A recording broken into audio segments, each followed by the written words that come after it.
Hi there guys, and welcome to another episode of the Cover Zero Show with me, your host Simon Conboy.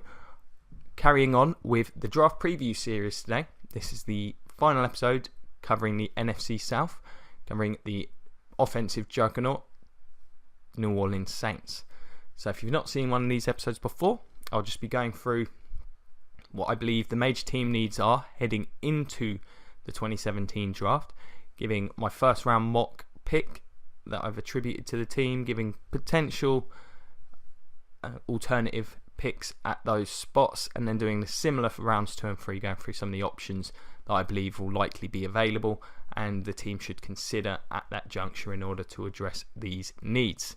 So for the Saints, regarding the team needs, as you may expect, heavily defensive orientated. I've got inside linebacker. I know they've signed a couple of guys, but I don't believe they've got any long-term solutions there on the roster. Cornerback, still a need there, has been for who knows how long. And the outside linebacker spot, need to find some edge rushers, in my opinion, to try and really help out the rest of that defense. So in my first round mock, of course, this team's got 2 first rounders, having the Patriots pick at the end of the first round as part of the Brandon Cooks trade. With the 11th selection, I've got them taking Marlon Humphrey, the corner from Alabama, and Charles Harris, defensive end outside backer from Mizzou, at the end of the first round. Now I think other players that we consider, I think Reuben Foster is absolutely going to be the pick at 11 if he gets to them. I just cannot see a situation where the team would pass him up. They haven't had a good linebacker in who knows how long. He'd add leadership to that front 7, that whole defense. I think if he's there, they have to take him. They could also consider Zach Cunningham. I think he'd add some athleticism and a dynamic element to that defensive unit. Adoree Jackson they could consider at the end of the round if they don't go corner with the first pick. Taco Charlton, I think if they're going to get him, he'd have to be at 11. I don't think he'll be available at 32. And at the end of the first, they could also a couple other corners, Tre'Davious White, Gurion Conley. They could both be selected. I can't see them going for a safety, even though part of me thinks they kind of need one. But that's because I really don't like Kenny Vaccaro as a defender. But we'll see. I think those are, there's a lot of options for them. I think it's a draft that benefits them in that there's a lot of good defensive players available. So that's a plus for them. Rounds 2 and 3, I think TJ Watt's a guy they could consider at the end of round 1. I think they'd be hoping he's available for them in round 2, though I'm not sure that's going to be the case. Other linebackers I think they could look to take, because I really do think linebacker is a position they need to address. Raekwon McMillan, he'd be a solid pick. Jordan Willis, I think they may need to take him at the end of round 1. Apparently his stock is rising. Duke Riley, he could be available in round 3. Just to guarantee they get him. I think he'd be there for them in round 2. Similar with McMillan, actually.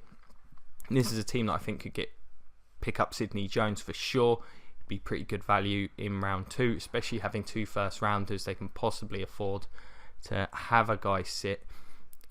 They could consider the DTs. Again, it may feel like I'm being repetitive if you watch a few of these, but Brantley and the kid from Michigan State, whose name I've somehow forgotten in spite of saying it so much, these 2 kids could end up going just about anywhere. In round 2, I think they both represent good value, although I think the bust potential is certainly high. Malik McDowell, that's the kid.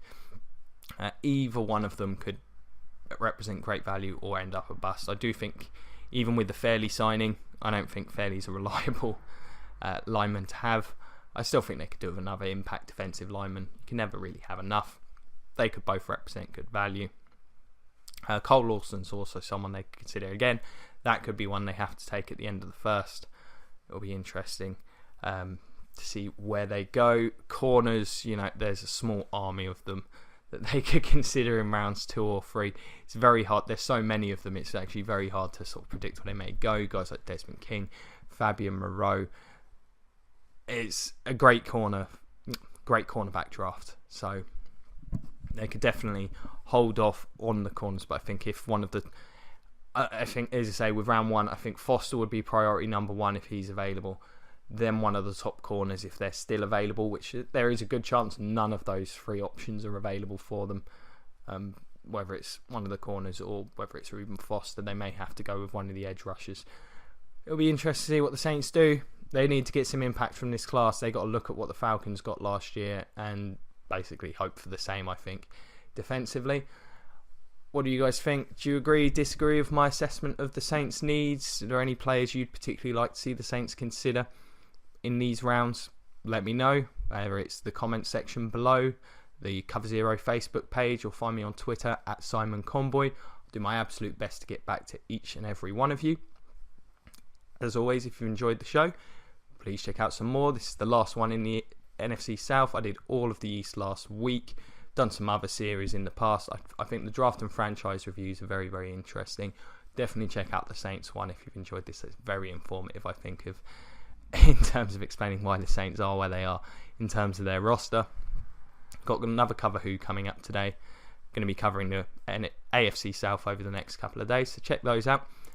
As always, like, share, subscribe, check out the Patreon, all that good stuff. Be thoroughly appreciated. Been a pleasure as always. Thank you very much for your time, and go Bucks.